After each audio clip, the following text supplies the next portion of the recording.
గ్రంథం 1వ అధ్యాయం 4వ వచనాన్ని చదువుదాం. జ్ఞాని అయిన సొలొమోను గారు రాసినటువంటి ప్రసంగి గ్రంథం 1వ అధ్యాయం 4వ వచనంలో అందరం ఒక మాట చెప్దాం. తరము వెంబడి తరము గతించిపోవచ్చున్నది, భూమి ఒకటి ఎల్లప్పుడును నిలుచున్నది. మళ్ళీ చెప్దాం. తరము వెంబడి తరము గతించిపోవచ్చున్నది, భూమి ఒకటి ఎల్లప్పుడును నిలుచున్నది. జ్ఞాని అయిన సొలొమోను గారు ప్రసంగి గ్రంథం రాస్తూ 4వ వచనానికి వచ్చేసరికి ఆయన ఒక మాటను చెప్తా ఉన్నాడు. ఏమన్నాడు అంటే, తరము వెంబడి తరాలు గతించిపోతా ఉన్నాయి అని చెప్పాడు. ఈరోజు మన వాక్యం ఇదే. తరము వెంబడి తరం ఏమైపోతా ఉంది అంటే గతించిపోతుంది అని చెప్తా ఉన్నాడు.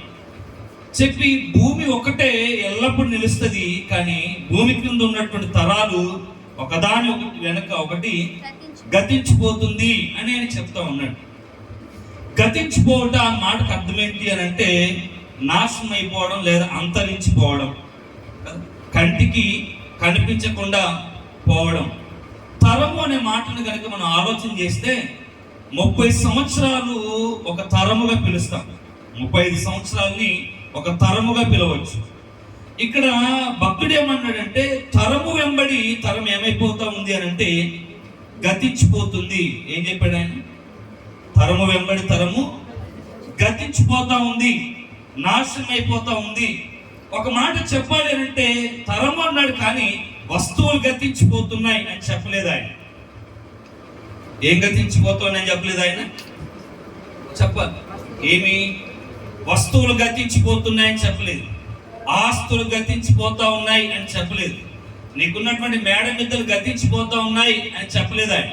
ఆయన ఏం చెప్పాడంటే తరము వెంబడి తరము గతించిపోవచ్చున్నది అని చెప్పాడు. పోయిన తరాన్ని మీరు చూసారా అంటే మన మధ్యలో ఉన్నారా? లేదు. ఏమైపోయారు? ఆ తరం గతించిపోయింది. ఇప్పుడు ఈ తరంలో నీవు ఉన్నావు. రాబోయే తరం వస్తుంది, ఆ తరము ఈ తరము వారిని చూడరు, ఆ తరములోపు ఈ తరము వారు ఉండరు. ఇప్పుడు ఉన్నటువంటి మనుషులు రాబోయే తరాన్ని చూస్తారో చూడరో కూడా గ్యారంటీ ఏమీ కూడా లేదు. అందుకే చెప్పాడు, తరము వెంబడి తరాలు ఏమైపోతా ఉన్నాయి అంటే గతించిపోతున్నాయి అని చెప్పాడు. హల్లెలూయా, హల్లెలూయా, హల్లెలూయా, హల్లెలూయా. మన వెనుకున్నటువంటి తరాలన్నీ కూడా ఏమైపోయాయి అంటే గతించిపోయాయి, అంతరించిపోయాయి, కనిపించట్లేదు. అయితే ఈ తరంలో ఉన్నటువంటి మనుషులందరూ గతించిపోతా ఉన్నారు, అందరూ అంతరించిపోతా ఉన్నారు. మనము యాకోబు రాసినటువంటి పత్రిక 1వ అధ్యాయం 10వ వచనంలో చూస్తే మనుషుడు ఎంతగా గతించిపోతా ఉన్నాడో, మనిషి యొక్క ఆయుష్ను దేంతో పోల్చాడో యాకోబు గారు 1వ అధ్యాయం 10వ వచనం రాస్తా ఉన్నాడు. చదువుదాం ఒకసారి. యాకోబు రాసిన పత్రిక 1వ అధ్యాయం 10వ వచనం. ఏలయనగా ఇతడు గడ్డి పువ్వు వలె గతించిపోవును. ఎలా గతించిపోతున్నాడు మనిషి? ఒక తరం ఎలా గతించిపోతుంది? తరంలో ఉన్నటువంటి మనుషులు ఎలా గతించిపోతున్నారు అని అంటే గడ్డి పువ్వు వలె. ఎలా గతించిపోతూ ఉన్నారట? ఏలయనగా ఇతడు గడ్డి పువ్వు వలె గతించిపోవును. గడ్డి పువ్వు ఎలా గతిస్తుంది? మనం చూస్తే అది ఉదయం కాగానే చాలా అందంగా కనబడతా ఉంటది పువ్వు. సాయంకాలం అయ్యేసరికి అదేమవుతా ఉందంటే వాడిపోవడం మొదలు పెడతా ఉంటది. వాడిపోయినటువంటి పువ్వు ఏమవుతుందంటే అది భూమి మీద పడిపోతుంది. అంటే పువ్వు సాయంత్రం వరకు ఉదయం చూసినట్లుగా సాయంత్రం అది కనబడట్లేదు. చెట్టు మీద నుండి అది కింద పడిపోతా ఉంది, వాడిపోయి పడిపోతా ఉంది. మనుషుడు కూడా ఎలా ఉన్నాడంటే గడ్డి పువ్వులు పోలిన వాడిగా ఉన్నాడు. గడ్డి పువ్వు ఎలా గతించిపోతుందో ఇదిగో ఈ తరంలో ఉన్నటువంటి మనుషులు కూడా ఏమైపోతా ఉన్నారు? గతించిపోతా ఉన్నారు, కనపడట్లేదు. ఈ రోజు ఉన్నటువంటి మనుషుడు రేపు ఉంటాడో లేదో కూడా తెలియదు. మనము రేపటి తరాన్ని చూస్తామో లేదో కూడా మనకు తెలియదు. దేవుడైతే ఈ తరంలో మనల్ని ఉంచాడు. గతించిన తరం అయిపోయింది, ముందున్న తరాన్ని చూస్తామో లేదో కూడా మనకు తెలియదు. కానీ ఈ తరంలో ప్రభు మనల్ని ఉంచాడు. అయితే ఈ తరంలో ఉన్నటువంటి జీవితాలు ఎలా ఉన్నాయంటే, గడ్డి పువ్వు ఎలా గతించిపోతుందో ఇదిగో మనుషులు ఈ తరములు అలా గతించిపోతాం. అంటే అంత ఫాస్ట్ గా తరాలన్నీ ఏమైపోతా ఉన్నాయి, గతించిపోతూనే ఉన్నాయి. కానీ భూమి ఒకటి మాత్రం ఎల్లప్పుడూ నిలుస్తుంది అని చెప్పాడు. రెండోది, ఈ తరం ఎలా గతించిపోతుంది అని చెప్తే కీర్తనకారుడు 58వ కీర్తన 7వ వచనంలో రాస్తారండి. కీర్తన గ్రంథం 58వ కీర్తన 7వ వచనంలో రాస్తూ ఉన్నాడు, పారు నీళ్ల వలె వారు గతించిపోవుదురు, అతడు తన బాణములను సంధింపగా అవి తునాతునకలైపోవును. ఎలా గతించిపోతున్నారు? పారు నీళ్ల వలె వారు గతించిపోవుదురు. మొదటి ఎలా గతించిపోతుంది ఈ తరం ఎలా గతించిపోతుంది? హల్లెలూయా చెప్దాం ఒకసారి. అందరు ఇక్కడ ఉన్నారా? అందరికి మాట్లాడొచ్చా? మొదటిది ఎలా గతించిపోతుంది తరం? గట్టి పువ్వు వలె ఈ తరం గతించిపోతుంది. రెండోది అన్నాడు, పారు నీళ్ల వలె. చెప్తాం, పారు నీళ్ల వలె వారు గతించిపోవచ్చున్నారు. నీళ్ళు ఎంతవరకు పారగలుగుతాయి? ఎంతవరకు పారగలుగుతాయి? ఏ వాగు చూస్తే ఎంతవరకు పారగలిగిద్ది? సముద్రం చూస్తే ఎంతవరకు పారగలిగిద్ది? పారేటువంటి నీళ్లు ఎలా గతించిపోతా ఉన్నాయో, కనుమరుగైపోతా ఉన్నాయో, ఈ తరము కూడా ఆ విధంగా గతించిపోతా ఉంది. అంటే మనుష్య జాతి ఈ తరమంతా గతించిపోతూనే ఉంది. హల్లెలూయా. గడ్డి పువ్వు వలె ఈ తరం గతించిపోతా ఉంది, పారే నీళ్ళ వలె ఈ తరము గతించిపోతుంది. అందుకే జ్ఞాని సొలొమోను అన్నాడు, తరము వెంబడి తరము గతించిపోవచ్చున్నది. తరము వెంబడి తరము గతించిపోవచ్చున్నది. అయితే నీవు నిన్ను గతించలేదు కదా, ఈ తరంలో మనం ఉన్నాం కదా. పోయినటువంటి తరం కొరకు మనకు అవసరం లేదు, ముందున్నటువంటి తరం కొరకు మనకు అవసరం లేదు. కానీ ఈ తరములో నీవు నేను ఉన్నాం, సజీవులుగా మనం ఉన్నాం. మనం ఇంక గతించుకోలేదు. అవునా? మనం ఇంకా గతించుకోలేదు, మనం చనిపోలేదు, మనం నాశనం అయిపోలేదు, మనం క్షేమంగా ఉన్నాం. దేవుడు ఆయుష్ను పొడిగిస్తున్నాడు. ఈ తరంలో దేవుడు నిన్ను నన్ను కాపాడుతున్నాడు. ఈ తరంలో నిన్ను నన్ను దేవుడు ప్రత్యేకించుకున్నాడు. ఈ తరంలో దేవుడు నిన్ను నాకు రక్షణనిచ్చాడు. ఈ తరంలో దేవుడు లోకంలో నుండి మనల్ని ప్రత్యేకపరుచుకొని ఆయన సంఘంలో నిలబెట్టుకున్నాడు. ఈ తరంలో నీవు నేను ఉన్నాం కదా, ఇంకా మనం గతించి పోలేదు. అయితే ఒకసారి మనం ఆలోచన చేయాలి, గతించిపోయిన తరం పరిస్థితి ఏంటి, ముందున్నటువంటి తరం పరిస్థితి ఏంటి?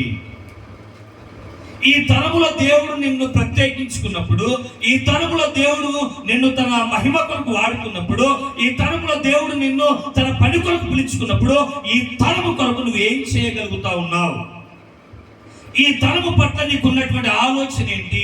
ఈ తరంలో ఇప్పుడున్నటువంటి నీతో పాటు ఉన్నటువంటి కుటుంబాల పట్ల, నీతో పాటు ఉన్నటువంటి గ్రామ ప్రజల పట్ల, రక్షణ లేని వారి పట్ల నీ ప్రణాళిక ఏంటి? నీ ఆలోచన ఏంటి? అర్థమైందా? తరాలు వెంబడి తరాలు గతించిపోయాయి. గతించిపోయిన తరం గురించి ఇంకా మనం ఆలోచించిన కూడా అవసరం లేదు. కానీ ఇప్పుడున్న తరం పట్ల నీ ఆలోచన ఏంటి? నీ ఉద్దేశం ఏంటి? ఇప్పుడున్నటువంటి తరం ఎలా ఉంది అని కనుక మనం ఆలోచన చేస్తే, అదే సొలొమోను గారు సామెతల గ్రంథంలో రాస్తూ ఉంటాడు. చదువుదాం ఒకసారి. సామెతల గ్రంథం 30వ అధ్యాయం 11, 12, 13 వచనాలలో అద్భుతంగా చెప్పాడు. మొదటి ఈ తరం యొక్క స్థితిగతులు ఎలా ఉంటాయి అని అంటే, తమ తండ్రిని శపించుచు తల్లిని దీవించని తరము కలదు. ఎలా ఉన్నాయి తరము? హల్లెలూయా, హల్లెలూయా, హల్లెలూయా, హల్లెలూయా. ఎలా ఉంది తరం? ఉన్నటువంటి తరము, తరములో ఉన్నటువంటి మనుషులు, భూమి మీద ఉన్నటువంటి మనుష్య జాతి, ఇప్పుడు మనతో పాటు ఉన్నటువంటి తరం ఎలా ఉన్నారు అని అంటే, ఇక్కడ చెప్తున్నాడు, తండ్రిని శపించుచు తల్లిని దీవించని తరం ఉంది అని చెప్పాడండి. ఈ తరంలో నీ కొడుకు ఎలా ఉన్నాడు? ఈ తరంలో నీ కూతురు ఎలా ఉంది, ఈ తరంలో నీ బంధువులు ఎలా ఉన్నారు, ఈ తరం ఎలాంటిదో తెలుసా? తండ్రిని శపించే తరం, తల్లిని శపించే తరం, తల్లిని దీవించని తరం, తల్లిదండ్రుల బాగోగులు చూసుకునేటువంటి తరం, వారి పట్ల ప్రేమ దయ చూపించిన తరం, అవసరమైతే తల్లిదండ్రులను కొట్టేటువంటి తరం ఇది. తల్లిదండ్రుల కన్నిటికి కారణమవుతున్నటువంటి తరం ఇది. తల్లిదండ్రులను ఇదిగో వృద్ధాప్యంలో చూసుకోవలసినటువంటి కుటుంబమే, కుమారులే, కూతుర్లే వదిలిపెట్టేస్తున్నటువంటి తరం ఇది. తండ్రిని ప్రేమగా పిలవవలసినటువంటి వాడే తండ్రిని శపిస్తున్నటువంటి తరం ఇది. అవును కదా? తల్లిని ప్రేమగా ప్రేమగా మాట్లాడవలసినటువంటి వారే దీవెన వచనములకు బదులుగా శాప వచనాన్ని తల్లిని కూడా మాట్లాడుతున్నటువంటి తరం, తల్లిదండ్రులను బూతులు తిరుగుతున్నటువంటి తరం, తల్లిదండ్రుల పట్ల అగౌరవంగా ప్రవర్తిస్తున్నటువంటి తరం ఇది. ఇప్పుడు ప్రపంచంలో తరం ఇలానే ఉంది. తండ్రి అంటే చులకన, తల్లి అంటే చులకన, అనేకమైనటువంటి నీచమైనటువంటి మాటలు. అందుకే సొలొమోను అన్నాడు, తండ్రిని శపించేది ఈ తరం, తల్లిని దీవించనిది ఈ తరం. తరము వెంబడి తరాలు గతించిపోతున్నాయి. ఎందుకో తెలుసా? తండ్రిని, నీ తల్లిని నువ్వు సన్మానించు, ఇదిగో అప్పుడు నువ్వు భూమి మీద దీర్ఘాయుష్మంతుడు అగుదువు. ఇది దేవుడిచ్చిన ఆజ్ఞలలో మొదటిది అని ఎఫెసీయులకు రాసిన పత్రిక 6వ అధ్యాయం 4వ వచనం చెప్తా ఉన్నాడు. ఒక వ్యక్తి భూమి మీద దీర్ఘాయుష్మంతుడు అవ్వాలి అని అంటే జన్మనిచ్చినటువంటి తండ్రిని కావచ్చు, తల్లిని కావచ్చు శపించద్దు, వారిని దీవించాలి, వారి బాగోగులు చూడాలి. అలా ఏ తండ్రిని, ఏ తల్లిని ఇదిగో ఈ తరంలో ఉన్నటువంటి బిడ్డలు శపిస్తారో, దూషిస్తారో, ఇదిగో వారి దీపము కారు చీకటిలోనే ఆరిపోతుంది. తరాలు గతించిపోతున్నాయి. ఎందుకో తెలుసా? ఊరికే ఏమి కాదు. తండ్రిని, తల్లిని సన్మానించు అని వాక్యం చెప్తే ఏం చేస్తా ఉన్నారట? చెప్పండి, ఏం చేస్తా ఉన్నారు? తండ్రిని శపిస్తున్నారు, తండ్రిని బూతులు మాట్లాడుతూ ఉన్నారు, తల్లిని కొడుతా ఉన్నారు. అటువంటి తరం ఉంది ఇక్కడ. ఈ తరంలో నేను బ్రతుకుతా ఉన్నాం. ఇప్పుడున్నటువంటి తరంలో స్థితిగతులు అలా ఉన్నాయి. ఇష్టం వచ్చినట్టుగా తాగుతా ఉన్నాడు, ఇంటికి వచ్చి కుటుంబం మీద, తల్లి మీద, తండ్రి మీద పడి ఇష్టం వచ్చినట్టుగా వారిని రోడ్డుకు లాగుతున్నటువంటి తరంలో మనం బ్రతుకుతా ఉన్నాం. రెండోది, అదే కింది వచ్చిన చదువుదాం ఒకసారి ఈ తరాన్ని. రెండోది, తమ దృష్టికి తాము శుద్ధులై తమ మాలిన్యం నుండి కడగబడని వారి తరము కలదు అని అన్నాడండి.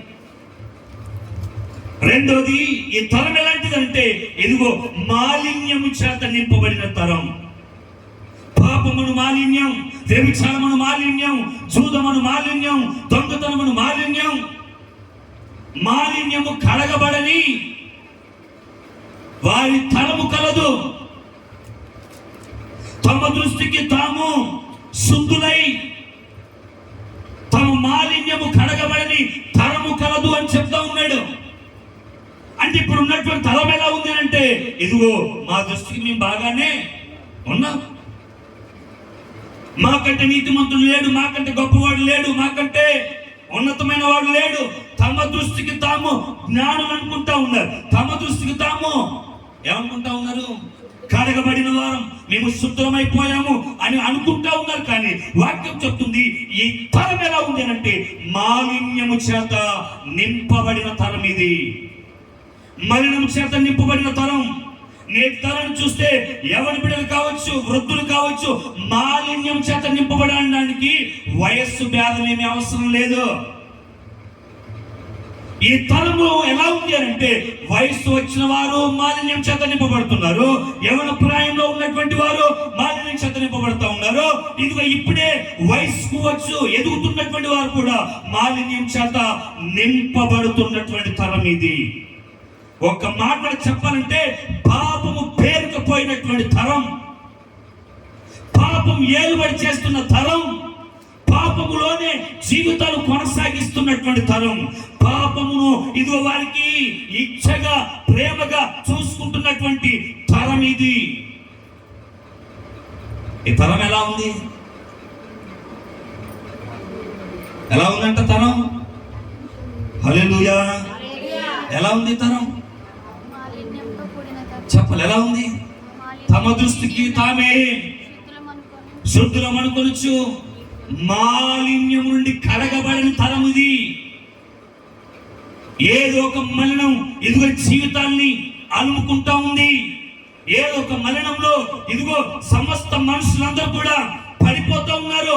ఏదో ఒక మాలిన్యం, వయస్సు భేదం ఏమీ లేదు. 80 సంవత్సరాల నుండి కూడా మాలిన్యము అంటుకుంటుంది. ఈ తరం అలా ఉంది అని చెప్పాడు. ఇంకో కింది వచ్చిన చదువు చెప్తాడు 13వ వచనంలో,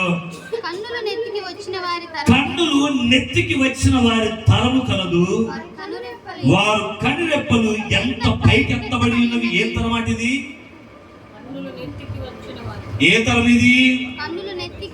కన్నులు నెత్తికెక్కిన తరం ఇది. కన్నులు ఎక్కడుంటాయి? వాస్తవానికి కన్నులు ఎక్కడ ఉండాలి?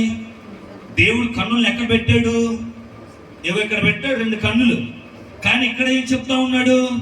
కన్నులు నెత్తికి వచ్చిన వారి తరము కలదు. అంటే ఇప్పుడు కన్నులు ఇక్కడ ఉండకుండా ఎక్కడికి వెళ్ళిపోయాయి?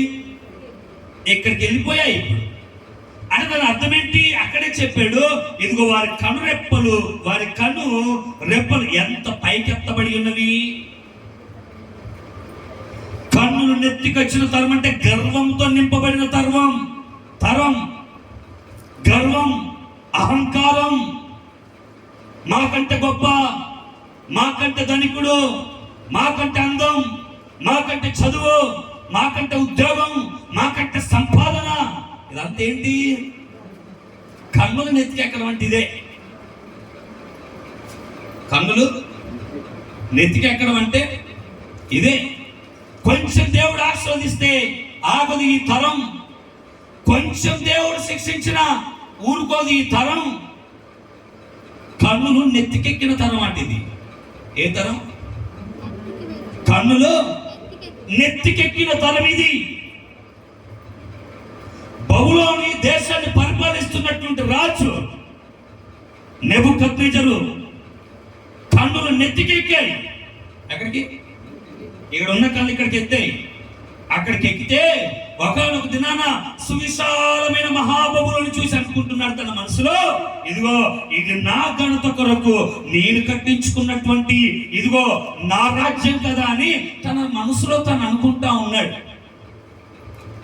అంటే అక్కడ సామ్రాజ్యం అంతటిని చూడగానే, సామ్రాజ్యంలో ఉన్నటువంటి బంగారాన్ని చూడగానే, సామ్రాజ్యంలో ఉన్న పనివారిని చూడగానే, సామ్రాజ్యంలో ఉన్నటువంటి అన్నిటిని చూడగానే ఇతని కన్నులు ఏమైపోయాయి?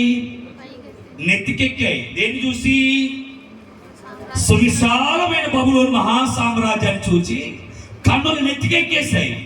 కన్నులు నెత్తికెక్కగానే దేవుడు చెప్పినటువంటి మాట ఏంటంటే, అయ్యా నీ కన్నులు నెత్తికెక్కడం నేను చూశాను. నువ్వు ఇదిగో ఎన్ని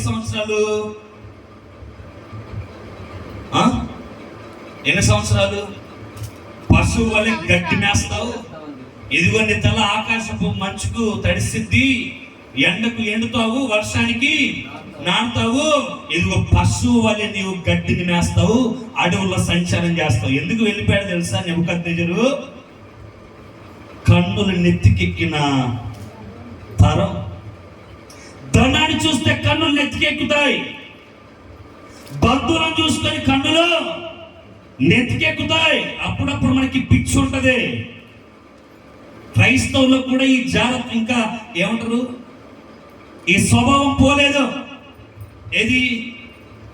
ధనం చూసుకొని కన్నులు నెత్తికెక్కుతాయి, కులాన్ని చూసుకొని కన్నులు నెత్తికెక్కుతాయి, బలగాన్ని చూసుకొని కన్నులు నెత్తికెక్కుతాయి. అయితే ఇదిగో యేసే చూస్తా ఉన్నాడు, నీ కన్నులు ఎందుకు నెత్తికెక్కుతా ఉన్నాయో. అది చూసి ఆయన ఊరుకుండే దేవుడు కాడు.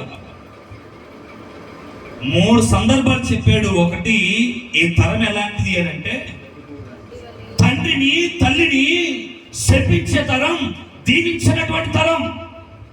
రెండోది ఈ తరం ఎలాంటిది అని అంటే, ఇదిగో పాప మాలిన్యం చేత, దురాశల చేత ఈడబడినటువంటి తరం ఇది. మూడోది తరం ఎలాంటిది అని అంటే, కన్నుల నెత్తికెక్కి గర్వంతో అహంకారంతో ఏలుబడుతున్నటువంటి తరం ఇది. ఏ యవ్వనస్తును చూసినా గర్వమే, యవ్వన్ని కదిలించిన గర్వమే. అర్థమైందా? ఎవరిలో చూసినా ఎందుకింత గర్వం నాకు అర్థం కాదు అంటే, ఈ తరం ఇలా ఉంటుందని సొలొమోను గారు ముందే చెప్పాడు. నాలుగోది చెప్పి నేను వాక్య భాగాన్ని ముందుకు తీసుకుని వెళ్తాను. లూకా సువార్త 16వ అధ్యాయం 8వ వచనం. లూకా సువార్త 16వ అధ్యాయం 8వ వచనం చదువుదాం ఒకసారి. అన్యాయస్తుడైన గృహ నిర్వాహకుడు యుక్తిగా నడుచుకొనినని వాని యజమానుడు వాణ్ణి మెచ్చుకొనెను.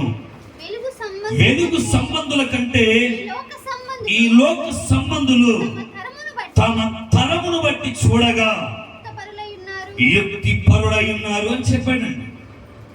నాలుగోది తరం ఎలాంటిది అని అంటే, వెలుగు సంబంధుల కంటే ఈ లోక సంబంధులు తమ తమ తరమును బట్టి చూడగా ఎలా ఉన్నారు?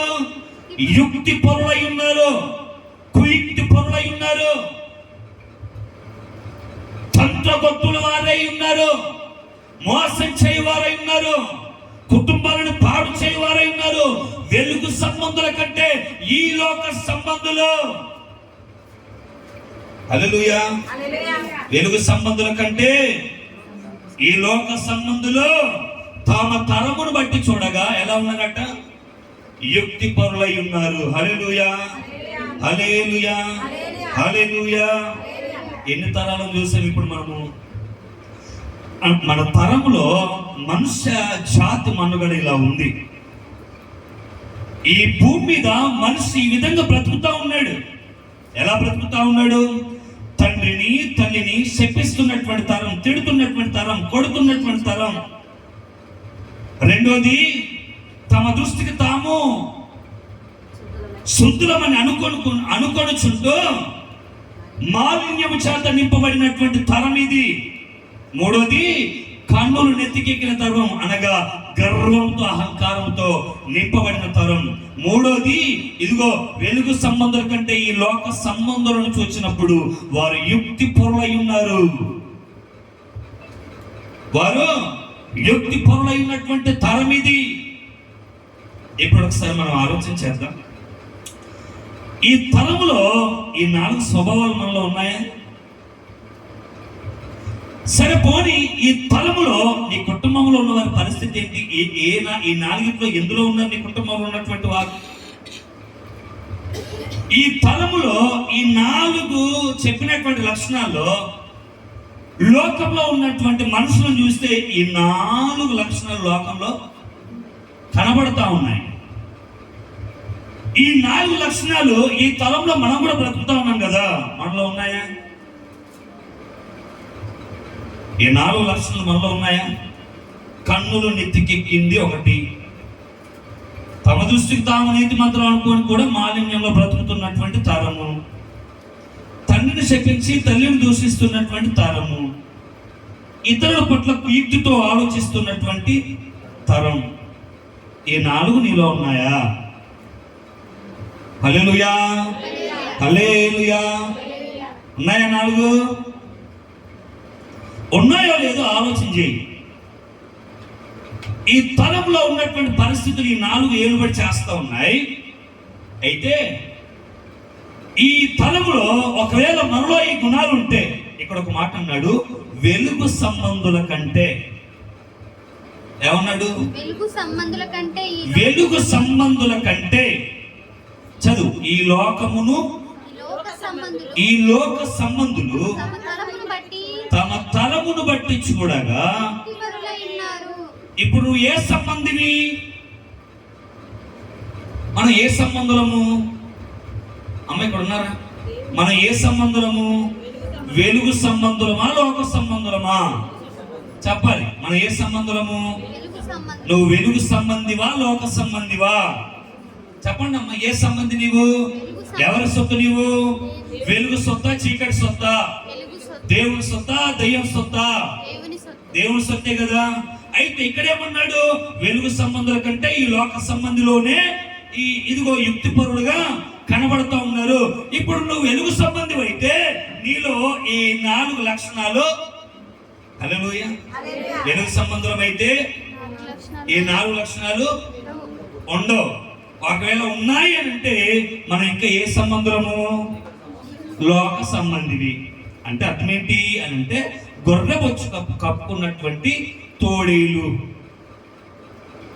పేరుకేమో రక్షణ, పేరుకేమో క్రైస్తవుడు, పేరుకేమో వాక్యం, పేరుకేమో ప్రార్థన, ఇంకా ఈ కన్నులను ఎత్తికెక్కినటువంటి గర్వం పోకుండా, ఇంకా మాలిన్య చేత కడగబడకుండా, ఇంకా ఇతరులను దూషించేటువంటి తత్వం, ఇతరుల పట్ల యుక్తిగా ఆలోచించే తత్వం నీలో ఉంటే వాక్యం చెప్తున్నటువంటి మాట ఏంటంటే నువ్వు వెలుగు సంబంధివి కాదు, నువ్వు లోక సంబంధివే. అందుకే తరము వెంబడి తరం గతించిపోతా ఉంది. నువ్వు కూడా ఈ జాబితాలో కొట్టుకొని పోతా ఉన్నావు. అర్థమైందా? తరం ఎందుకు గతించిపోతుందో తెలుసా? ఎందుకు గతించిపోతుంది? ఈ 4 లక్షణాలు కూడా దేవునికి ఆయాసకరమైన లక్షణాలు, దేవునికి అయిష్టమైనటువంటి లక్షణాలు. హల్లెలూయా, మంచిది. ఇప్పుడు దేవుడు ఈ లోకంలో నుండి ఇప్పుడు దేవుడు మనల్ని ఏం చేసుకున్నాడు? ప్రత్యేకపరుచుకున్నాడు కదా, ఏర్పరుచుకున్నాడు. ఇప్పుడు మనం లోక సంబంధులము కాదు, మరి ఏ సంబంధులము? వెలుగు సంబంధులము. మనం ఎవరి సంబంధులము? వెలుగు సంబంధులం. కాబట్టి ఇప్పుడు మనము ఈ తరములో ఉన్నాం కదా. ఈ తరములో అలా చెప్పండి ఒకసారి, చెప్పండి. ఎక్కడో అక్కడ వదిలేసేయండి. నేను మాత్రం వాక్యం మీద దృష్టి పెట్టండి. ఇంకా కొద్దిసేపట్లో నేను ముగించేస్తాను. ఓకే, నా మైండ్ డైవర్ట్ చేస్తే ఆటోమేటిక్గా టైం ఎక్కువైపోతుంది. ఓకే, బిగ్గర మంచి ఎలా చెప్పండి ఒకసారి. హల్లెలూయా, గట్టి చెప్పండి. తినరాలేదా మీరు? ఎవరు తినచ్చారా? తినరాలేదా? పోనీ సంతోషంగా ఉండాలి చెప్పండి ఒకసారి. పోనీ, ఇంత టైం వేస్ట్ అయిపోయింది. ఎన్ని ఉన్నాయి? ఈ తరములో నిన్ను నన్ను దేవుడు ఏర్పరచుకున్నాడు. ఈ తరములో నిన్ను నన్ను దేవుడు సేవకు పిలుచుకున్నాడు. ఇటువంటి తరము మనుషుల మధ్య దేవుడు నిన్ను నన్ను ప్రత్యేకించుకున్నాడు. చాలా జాగ్రత్తగా వాక్యం. ఇటువంటి తరములో, ఇటువంటి తరము మధ్య, ఇటువంటి మనుషుల మధ్య, ఇటువంటి స్వభావం ఉన్నటువంటి వ్యక్తుల మధ్య దేవుడు నిన్ను నన్ను లోకంలో నుండి ప్రత్యేకించుకొని ఈ తరములో దేవుడు నిన్ను నన్ను ఏం చేశాడంటే నిలబెట్టుకున్నాడు తనకు ప్రతినిధిగా. హల్లెలూయా, తనకు పనివాడిగా, తన ప్రతినిధిగా, లేదా తన వాక్కుని ఇతరులకు అందించేవాడిగా దేవుడు నిన్ను నన్ను ఈ తరములో నిలబెట్టుకున్నాడు. చాలా మంది పాట పాడుతూ ఉంటారు, ఒక ఆశ ఉందయ్యా, నా కోరిక తీర్చయ్యా, నా మనవిను యేసయ్యా, ప్రత్యుత్తరం ఇవ్వయ్యా అని పాడుతూ, ఎవరి కాలం ముందు నీ కాడి మోయుట బలమైన విల్లుగా నన్ను మార్చు అని చెప్తూ, చరణంలో 4 కూడా ఉంటాయి. తరములో, ఈ తరములో, తెలుసా పాట? నేను ఆ 3 చరణాలు అవుట్లైన్ నేను ఆల్రెడీ పాట కూడా ఎత్తిగా పెట్టేసుకున్నాను.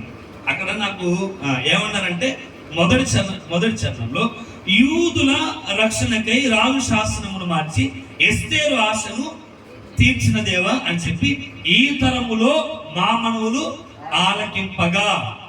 ఒకటి, ఈ తరములో మా మనవులు ఆలకింపగా. రెండోది, నత్తివాడైన ఫరో ఎదుట నిలబెట్టి మోసే ఆశను తీర్చిన దేవ, ఈ తరములో నీ చిత్తముకై ఎదురు చూడగా. మొదటిది ఏంటిది? ఈ తరములో మా మనవులు ఆలకింపగా, ఈ తరములో నీ చిత్తముకై ఎదురు చూడగా. మూడోది, మేడగదిలో అగ్ని వంటి ఆత్మతో నింపి అపోస్తుల ఆశను తీర్చిన దేవ, ఈ తరములో నీ సేవకై మేము నిలవగా.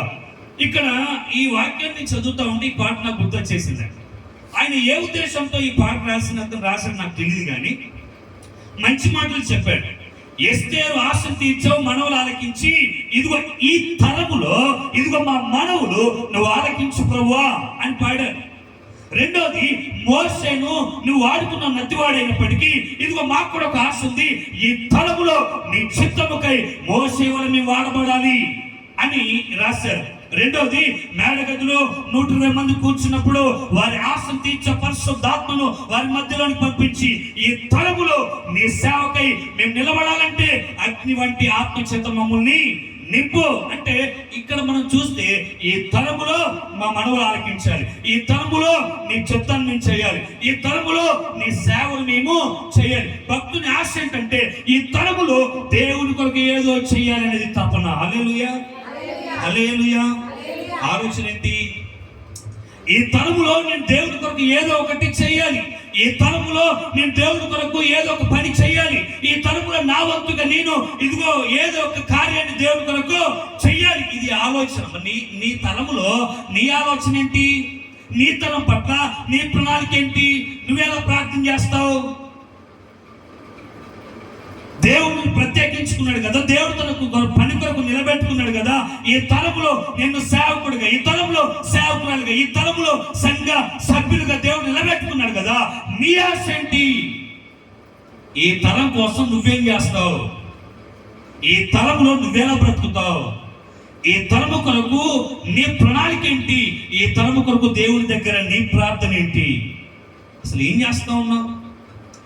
ఏముందయ్యా, ఈ తరములో పిల్లల కోసం కష్టపడటం సరిపోతా ఉంది, కుటుంబ పోషణ కష్టమైపోతా ఉంది, ఇంకా ఈ తరం కోసం ఆలోచించేటువంటి సమయం మాకు లేదు.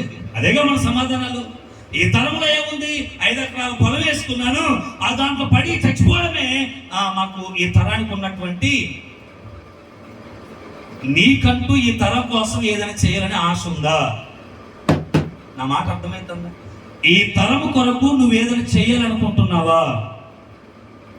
లేకపోతే ఇంకా లేదు, నా తరములో నా కుటుంబం కోసమే ఇంకా నేను చచ్చిపోతా, అదే నా జీవిత లక్ష్యం, అదే నా గురి, అదే నా గమ్యం అని అనుకొని నీకున్నటువంటి ప్రణాళిక, దేవుడు నిన్ను ఈ లోకానికి పంపినటువంటి ఉద్దేశం, దేవుడు నిన్ను ప్రత్యేకపరుచుకున్నటువంటి ఉద్దేశం అంతా మరిచిపోయి, ప్రభువా ఈ తరంలో ఎవరి ప్రాయంలో నన్ను ఎన్నుకున్నావు, ఈ తరంలో వృద్ధాప్యంలో నన్ను ఎన్నుకున్నావు, ఈ తరంలో ఇదిగో నన్ను సేవకునిగా పిలుచుకున్నావు, ఈ తరంలో నన్ను ప్రత్యేకపరుచుకున్నావు. అయితే ఈ తరము ఈ విధంగా ఉంది, ఈ తరంలో నీ కొరకు నేను ఏం చేయాలి ప్రభువా? ఎందుకు ప్రభువా నన్ను ప్రత్యేకపరుచుకున్నావు? ఈ తరములో నా బాధ్యత ఏంటి? ఈ తరములో ఇదిగో నా పట్ల నీ చిత్తం ఏంటి అని అడగగలిగితే ప్రభు ఖచ్చితంగా సమాధానం చెప్తాడు. హల్లెలూయా. ఇప్పుడు చెప్పు, ఈ తరంలో నీ పరిస్థితి ఏంటి? ఈ తరానికి నువ్వేం చేయాలనుకుంటా ఉన్నావు? ఏం చేయాలనుకుంటా ఉన్నావు? దేవుడు ఎందుకు నిన్ను ఈ తరంలో ఏర్పరచుకున్నాడు? సరిపోని ఈ తరంలో నీ కుటుంబం ఎలా ఉంది? ఈ తరంలో నీ కుటుంబంలో ఉన్నటువంటి బిడ్డలు ఎలా ఉన్నారు?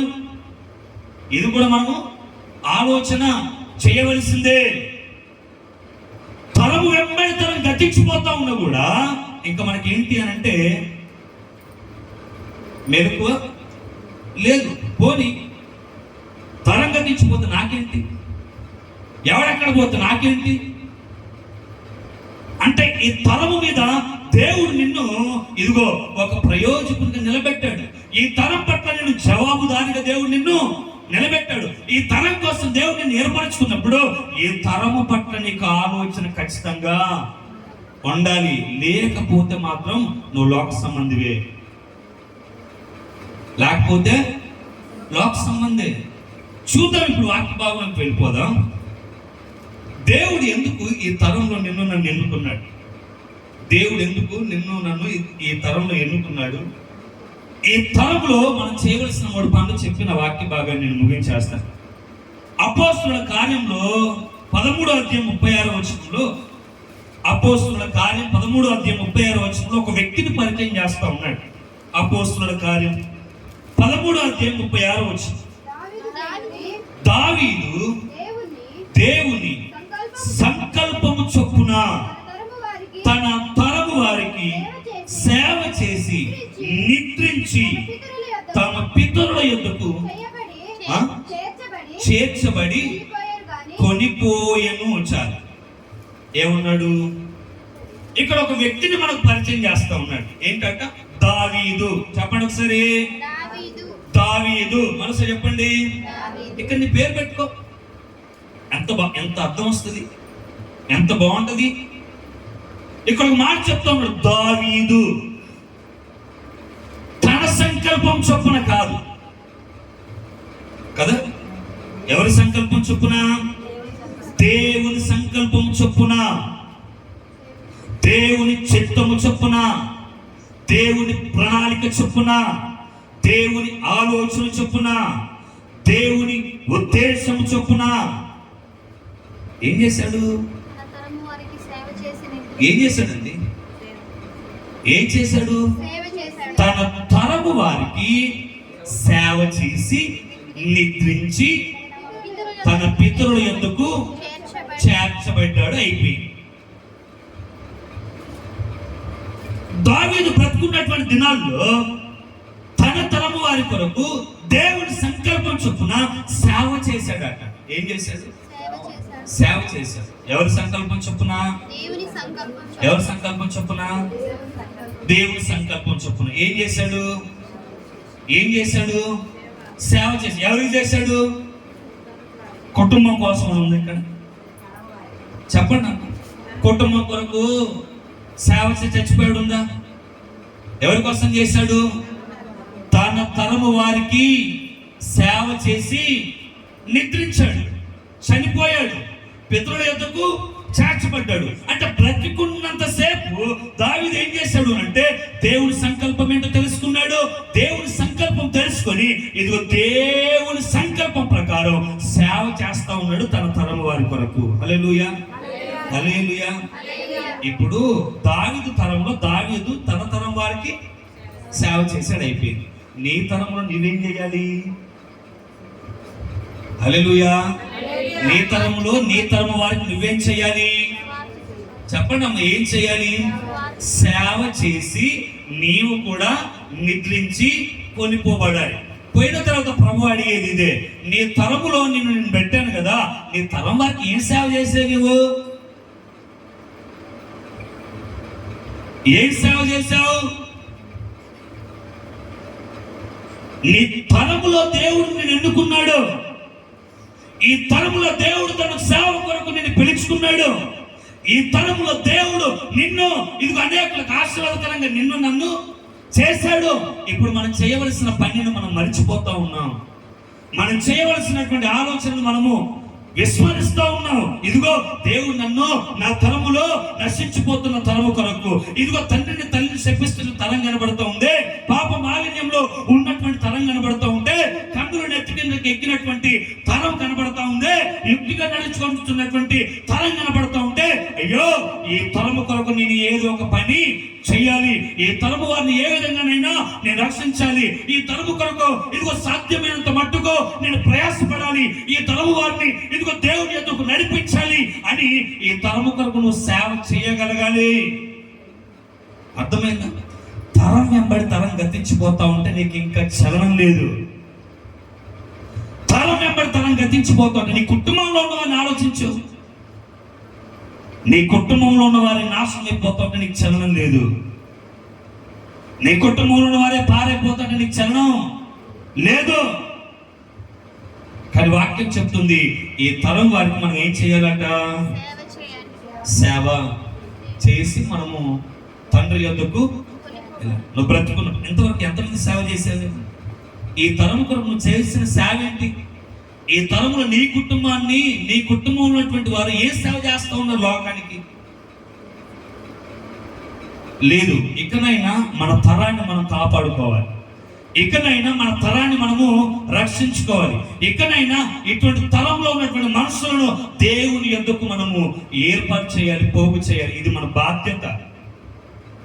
మన తరంలో ఉన్నటువంటి మన కుటుంబాల దారి తప్పిపోతే, మన తరంలో మన పిల్లల దారి తప్పిపోతే, మన తరంలో మనమే దారి తప్పిపోతే ఇక దేవుని సేవ ఎలా ముందుకు కొనసాగింది?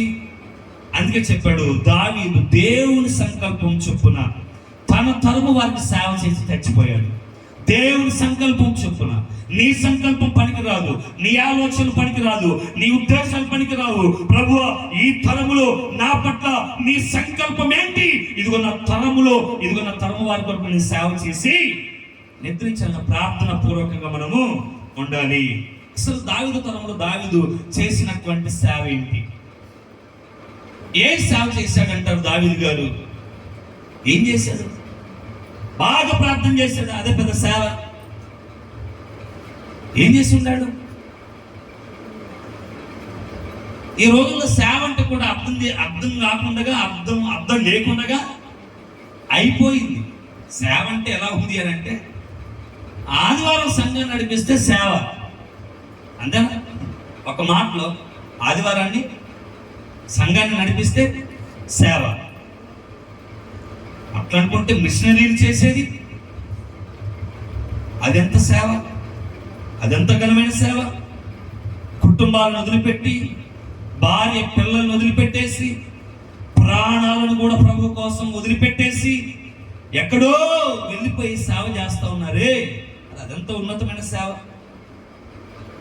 దావీదు చేసినటువంటి సేవను మీ ముందు పెడతాను, చూద్దాం ఒకసారి. 71వ కీర్తనలోనే రాశాడు, 18వ వచనం చదువుదాం ఒకసారి. సారీ 71వ కీర్తన 18వ వచనం.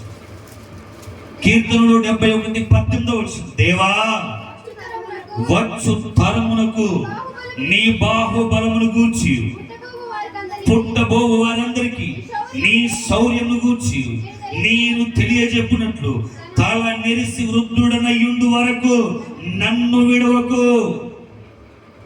ఏంటి సేవ? ఏం సేవ చేశాడు దావీదు? తన తరం వరకు సేవ చేసి నిద్రించాడు కదా. ఏం సేవ చేశాడు దావీదు అని ఇక్కడ రాశాడు, వచ్చు తరముకు. రాబోతుంది ప్రభు ఒక తరం. మా పిల్లల గర్భంలో ఇంకా అనేక మంది రాబోతున్నారు ప్రభువా. వచ్చు తరములకు ఇదిగోండి బాహుబలమును గూర్చి, పుట్టబోవు వారందరికీ నీ మహా శౌర్యమును గూర్చి నేను తెలియజెప్పాలి ప్రభువా. తల నెరిసి వృద్ధుడనయ్యుండు వరకు కూడా నీవు నన్ను విడనాడకు ప్రభువా, నన్ను విడిచిపెట్టకయ్యా. ఇదిగో పుట్టబోతున్న తరానికి నిన్ను గురించి తెలవాలి, భావి పౌరులకు నిన్ను గురించి తెలియాలి. ఇదిగో నిన్ను గురించి తెలియని వారికి నిన్ను గురించి నేను ప్రకటించాలి. అది సేవ, అంతే. మనం ఏం చేస్తాం? మన సేవ ఏంటి?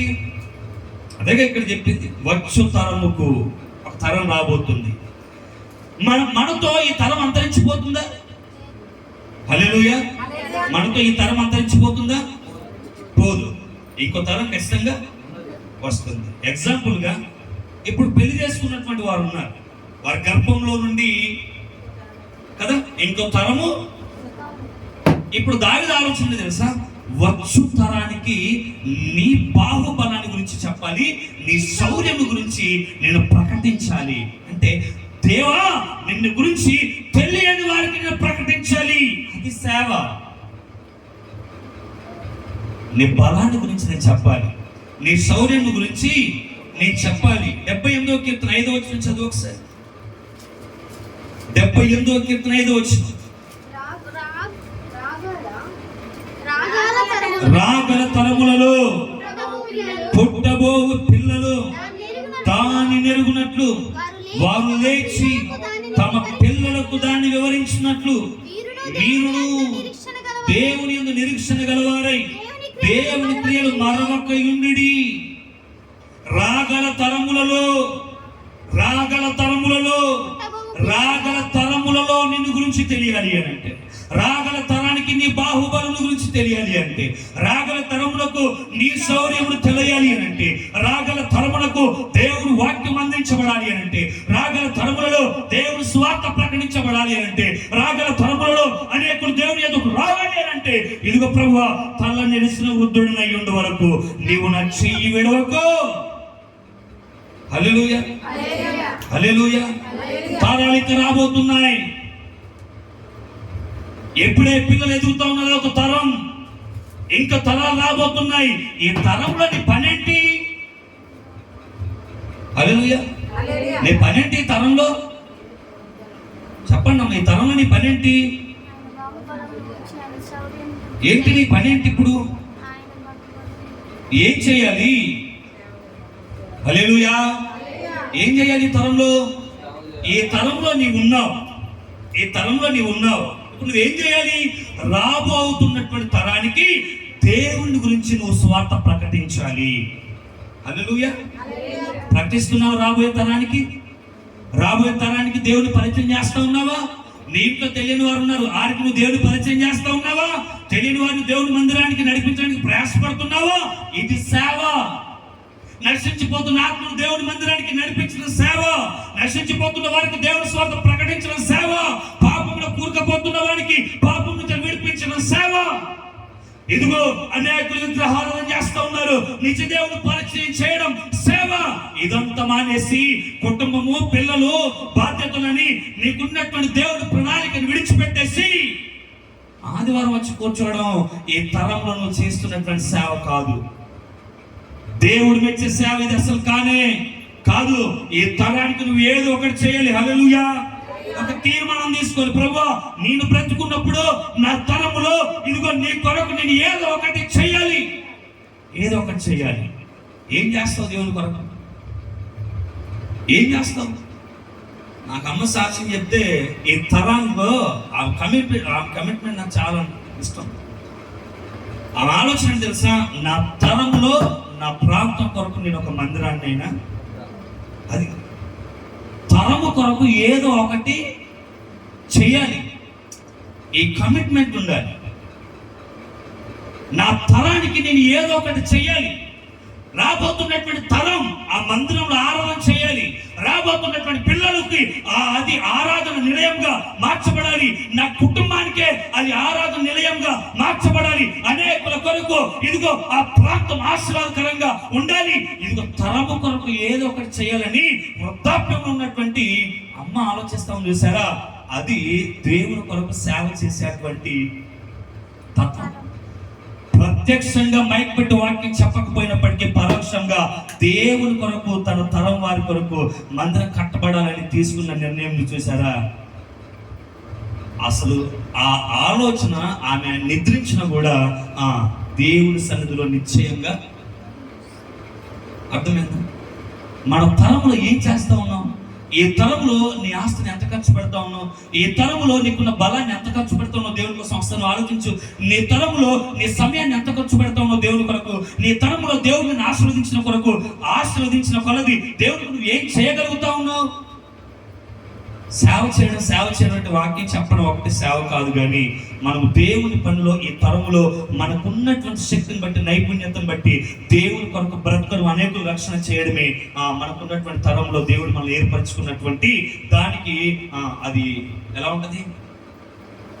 చాలా అందంగా. ఈ తరానికి మనం ఏదో ఒకటి చేయాలి, ఏదో ఒకటి చేయాలి. ఈ తరానికి ఏదో ఒకటి చేసి మనం నిద్రపోవాలంతే, ఏదో ఒకటి చచ్చిపోవాలి, ఏదో ఒకటి చేయాలి.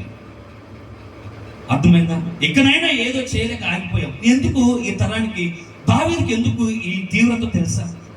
రాబోయే తరానికి నిన్ను గురించి చెప్పాలనేది దావీదుకి ఎందుకు ఆశ తెలుసా? రాబోయే తరం నిన్ను ఎరగాలి ప్రభు అని ఎందుకు ఆలోచన తెలుసా? రాబోయే వారు నిన్ను గుర్తెరగాలనేది దావీదు ఎందుకు ఎంత తీర్మానం తీసుకొని ఆలోచన చేస్తా ఉన్నది తెలుసా? న్యాయాధిపతుల గ్రంథం 2వ అధ్యాయం 10వ వచనంలో చదివితే, న్యాయాధిపతుల గ్రంథం 2వ అధ్యాయం 10వ వచనం, న్యాయాధిపతుల గ్రంథం 2వ అధ్యాయం 10వ వచనం తొందర చదువుదాం ఒకసారి. ఆ తరము వారందరూ తమ పితరుల యొద్దకు చేర్చబడిరి. వారి తరువాత యెహోవానైనను ఆయన ఇశ్రాయేలీయుల కొరకు చేసిన కార్యములనైనను ఎరుగని తరం ఒకటి పుట్టగా, ఇశ్రాయేలీయులు యెహోవా కన్నుల ఎదుట కీడు చేసి ఐగుప్తు దేశంలో నుండి వారిని రప్పించిన తమ పితరుల దేవుడైన యెహోవాను విసర్జించి బయలు దేవతలను పూజించి. ఎందుకు ఇదంతా జరుగుతా ఉంది? న్యాయాధిపతుల గ్రంథం పక్కన ఇంకో గ్రంథం ఉంది. ఏం గ్రంథం అది? యెహోషువ. హల్లెలూయా. ఏ గ్రంథం ఉంది? యెహోషువ గ్రంథం. యెహోషువ నాయకత్వంలో, కాలేబు నాయకత్వంలో ఇశ్రాయేల్ ప్రజలు ఎక్కడ చేరారు? పాలు తేనెలు ప్రవహించు కానాను దేశానికి చేరారు. విచిత్రం ఏంటంటే అక్కడ రాశాడు, ఆ తరము వారందరూ అంటే యెహోషువ, కాలేబు, పెద్ద పెద్ద వాళ్ళందరూ కూడా, దేవుని ఎరిగినటువంటి వారందరూ కూడా, స్వార్థ తెలిసిన వారందరూ కూడా, దేవుని కార్యములు తెలిసిన వారందరూ కూడా, దేవుని బాహుబలం తెలిసిన వారు అందరూ కూడా ఎక్కడికి వెళ్ళిపోయారు అంటే పితరుల యొద్దకు చేర్చబడ్డారు. అయిపోయింది. ఇక్కడ వాక్యం చెప్తుంది, వారి తరువాత, ఆ తరము తరువాత తరం ఇంకోటి వచ్చింది. ఆ తరము వారట యెహోవానైనను ఆయన ఇశ్రాయేలు కొరకు చేసిన కార్యములనైనను ఎరగని తరం ఒకటి పుట్టింది. ఎలా పుట్టింది అబ్బాయి ఇది? ఎలా వచ్చింది తరం? వేరే రాష్ట్రాల నుంచి ఏమైనా వచ్చిందా? దేశాల నుంచి ఏమైనా వచ్చిందా? వేరే కుటుంబాల నుంచి ఏమైనా వచ్చిందా? ఎలా వచ్చింది ఈ తరం? హల్లెలూయా చెప్పండి ఒకసారి, కొంచెం బిగ్గరగా చెప్పండి. ఎలా వచ్చింది ఈ తరం? యెహోవాను ఎరగని తరం ఎక్కడి నుండి పుట్టుకొచ్చింది? ఎందుకు వచ్చింది? యెహోవా చేసిన కార్యాలు ఏంటో కూడా వారికి తెలియదాట. ఇక్కడ అన్నాడు, యెహోవాను విసర్జించి కీడు చేస్తా ఉన్నారట. అంత మాత్రమే కాదు, వారు బయలుదేవతను ఆరాధన చేస్తా ఉన్నారట. ఇదంతా ఎందుకు వచ్చిందో తెలుసా? వీరు విగ్రహారాధన చేయడానికి, వీరు కీడు చేయడానికి, వీరు దేవుని విడిచిపెట్టడానికి ఒకటే ఒక కారణం ఏంటో తెలుసా? వీరికి దేవుడు అంటే ఎవరో తెలియదు, చెప్పిన వారు కూడా లేరు. హల్లెలూయా. అని ఇప్పుడు దావీదు ఏమంటా ఉన్నాడు? దావీదు ఆలోచన ఏంటో తెలుసా? రాబో తరముకి నీ బలము గురించి తెలియాలి, నీ శౌర్యం గురించి తెలియాలి, నీ సాహస కార్యాలు తెలియాలి, నువ్వు చేయగలిగిన ప్రతి కార్యం తెలియాలి, నువ్వే దేవుడు అని తెలియాలి. అది తెలియాలి అంటే నేను తల నెరిసి వృద్ధుడైన ఇదిగో నువ్వు నా చెయ్యి విడవద్దు, నీ చెప్తూనే చచ్చివేసే ఏంటో తెలుసా? నీవే దేవుడు అని ప్రకటించాలి. అప్పుడు యెహోవాను ఎరగని తరం అనేది భూమి మీద ఉండదు. ఏ తరములో నువ్వు ఈ పని చేయకపోతే ఈ న్యాయాధిపతుల గ్రంథంలో ఏ పరిస్థితి వచ్చిందో భూమి మీద పరిస్థితి వస్తుంది. అర్థమైందా? నీ పిల్లలకు తెలియాలి యెహోవా అంటే ఏంటి. నీ కుటుంబంలో ఉన్నటువంటి భర్తకు, నీ పిల్లలకు తెలియాలి ఆయన కార్యాలంటే ఏంటో. నువ్వు బ్రతుకున్నప్పుడే నీ బంధువులకు చెప్పాలి, నువ్వు బ్రతుకున్నప్పుడే నీ గ్రామానికి పంచుకోవాలి. ఇలా నువ్వు చెప్పకుండా చేతులు కాళ్ళ కింద పెట్టేసుకొని అలా ఉన్నావు అనుకో, యెహోవాను ఎరగని తరము సమాజంలో కాదు, నీ కుటుంబంలో చూస్తావు. యెహోవాను ఎరగని తరము సమాజంలో ఉంది, కానీ ఇక్కడ చూస్తే యెహోవాను ఎరగని తరం ఇశ్రాయేలీలోనే ఉంది. యెహోవా అంటే ఎవరో తెలియదట ఇశ్రాయేలీలకు. ఆయన చేసిన కార్యాలు ఏంటో తెలియదట, ఆయన బాహుబలం ఏంటో తెలియదట. ఆయన మరిచి విగ్రహారాధికులు అయ్యారు. ఎందుకో తెలుసా? ఆయన ఎరిగిన తరం గతించిపోయింది, ఆయన గురించి చెప్పే తరం లేకుండా అయిపోయింది. అర్థమైందా? ఈ తరంలో నీ పిల్లలకి ఏం నేర్పించాలి తెలుసా? ఇంత ఆస్తి కూడబెట్టాను, ఇన్ని బంగ్లాలు కట్టాను, ఇంత పొలం సంపాదించాను, ఇంత ఆస్తి ఉంది, నేను చచ్చిపోయినా, నేను ఇంకెక్కడికి పోయినా నీకు నిశ్చయత ఉంది. ఇది కాదు చెప్పాల్సింది. అమ్మా, రాబోయే తరం ఒకటి ఉంది.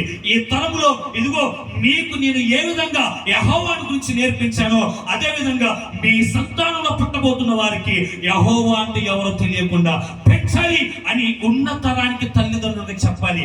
ఇది చెప్పడం మానేసి ఇంత ఆస్తి సంపాదించాను, ఇంత బంగారం ఇదంతా కాదు. మనం చేయవలసింది ఏంటి? అర్థమైందా చెప్పే వాక్యం? చేయవలసింది ఏంటి? చేయవలసిన పని ఏంటి?